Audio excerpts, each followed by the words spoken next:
Welcome back. Now, social media influencers will soon have to live by a new set of rules, rules that mandate disclosures regarding the products or services that they promote through their platforms and content. Now, CNBC TV18 Shilpa Rani Petta finds out what this could mean for an industry that's in its nascent stage, yet is growing rapidly. The next time you watch content from your favorite social media influencer, look out for some additions to the screen in the form of disclaimers. Forgetting the hashtag ad or hashtag sponsored for paid brand promotions could soon become a costly problem for social media influencers. The government is set to regulate social media influencers, making it mandatory to disclose paid associations with brands, and failure to do so could attract fines ranging between 10 to 50 lakh rupees, and repeat offences could lead to a ban of up to 3 years. These government regulations come close on the heels of similar guidelines laid down by advertising regulator ASCI, and experts say they're long overdue.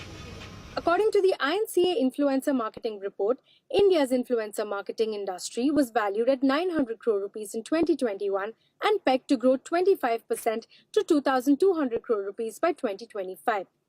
That's because 100% of the marketers who participated in the survey said influencers are their number one choice. And in many cases, budgets for influencer marketing has jumped by 25 to 36%.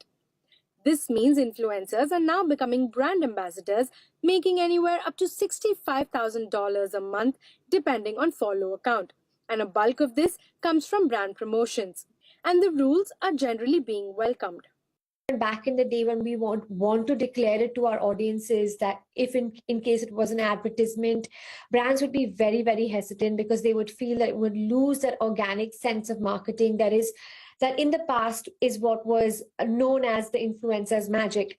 And with the guidelines, we now saw that the brands themselves were asking us as influencers to put all the necessary notifications and declarations so that the consumers are protected. And I think in general, this adds in a lot of responsibility to influencers and the work that we are doing, which in no way is a negative. Most of the brands have been recognizing the importance of being upfront and truthful with their consumers by specifying that this is a piece of content which has been specifically targeted at a certain audience. I think it's been taken quite well and in a positive light. It's actually a win-win that we have now tags saying that this is a sponsored content or it's an advertisement.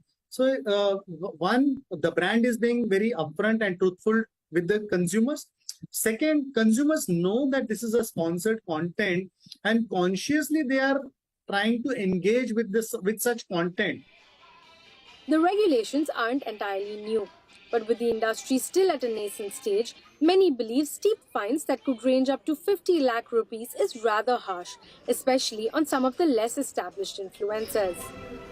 10 lakhs is a very harsh fine to be levied, and maybe the better way to deal with this would be to understand if someone has made a genuine mistake, send them out a notice and see if they're being repeat offenders, one. And two, give them maybe a 24-hour time period to rectify their mistake, and then see if they are still not rectifying it, maybe levy a fine. But many say strict regulations will not get in the way of the industry's growth. I don't think it'll be too much of an impact. And do I feel that it's going to shift spends from influencer marketing? No, I don't think so. I think influencer marketing is here to stay, and it's probably going to get bigger and bigger as we move on. But some maintain that the rules should go both ways. The industry believes that the onus should also lie equally on brands and agencies and not just influencers. The hope is that the rules will be clear on every aspect of brand influencer engagement, from defining who exactly an influencer is and what exactly is deemed a paid promotion. In Mumbai, Shilpa Rani Petta. Right. Meanwhile, mourners queued up to pay their last respects to Queen Elizabeth II at Westminster Hall. The late Queen's body will lie in state there until her funeral on Monday. Sanjay Suri brings us the latest. Well, this here behind are the palaces of Westminster, and that next to Big Ben is Westminster Hall, where the coffin is lying in state. And that is where so many thousands and thousands are headed to. And it is no easy task to get there. The queues have been forming miles long. From here, if one were to walk down along the queue to where it begins, that goes back along the river to the far end up to Tower Bridge. It's about there that the queue is beginning at the moment, and then all along the river to then come to this point right behind. And that is not the end of it. People are not just walking across the bridge now from here to Westminster Hall. The queue here then goes further along the river.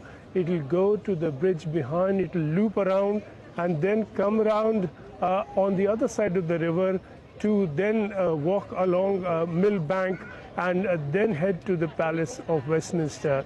There is an advisory in place that people do need to get on with this the earliest they comfortably can in order to have that moment. That moment, when it comes, does not last very long. People have to be in and out of Westminster Hall within a minute. We have seen images, of course, of the coffin lying in state within Westminster Hall on that raised platform, and that is past which people have been coming in very quietly, heads bowed, very solemn a moment, a very painful moment when people have lost the only monarch that most have known all their life. But this is not a moment they could have let pass without being there and being present. Well, back home now, social enterprise Haq Darshak, which works on bridging the information access gap for MSMEs and rural enterprises, won the Social Entrepreneur of the Year award. Haq Darshak has guided over 20 lakh families and 50,000 MSMEs towards exercising their right to welfare schemes.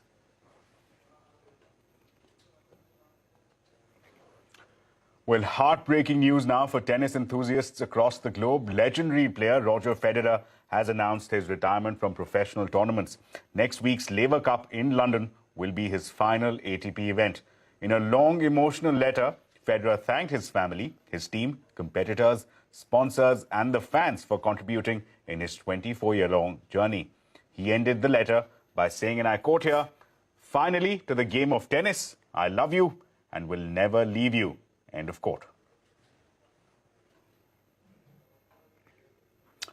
Well, a man genuinely in contention for the tag of GOAT or the greatest of all times. But that's unfortunately all the time that we have for. It's a wrap on this edition of India Business Hour. Thank you so much for watching. News continues right here on CNBC TV 18.